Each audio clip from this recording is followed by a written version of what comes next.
কাতল মাছ দিয়ে আলু আর বেগুন রান্না করব। তো কাতল মাছটা একদমই টাটকা ছিল, একদম তাজা মাছ ছিল। তো আমি ভেজে নিচ্ছি হালকা করে।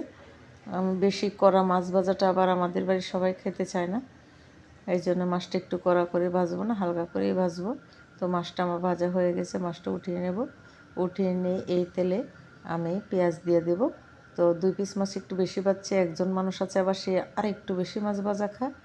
তো এখানে আমি তেলে ভালো করে পেঁয়াজটা ভেজে নিচ্ছি। এখন এই তেলে হলুদ, লবণ, স্বাদ মতো মরিচের গুঁড়া, ধনে গুঁড়া দিয়ে একটু কষিয়ে নিচ্ছি। তো নামানোর আগে একটু জিরা ভাজা দেব।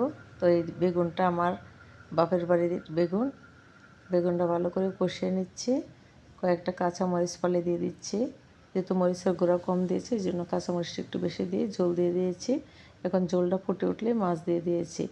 তো মাছ রান্নাটা প্রায় কমপ্লিটই হয়ে গেছে। তো কিছুক্ষণ জাল দেওয়ার দরকার এখন। তো আবার ভাবলাম কয়েকটা টমেটো দিই, ভালো লাগবে আর একটু কয়েকটা টমেটো দিয়ে ধনেপাতা দিয়ে তরকারিটা আমি এখন নামিয়ে নেব।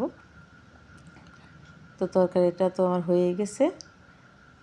এই যে তরকারি আমার একদমই পুরোপুরি হয়ে গেছে, এখানে দেখিয়ে নিলাম আর নামাইলাম না তরকারিটা। তো সবাই ভালো থাকবেন, খোদা হাফেজ।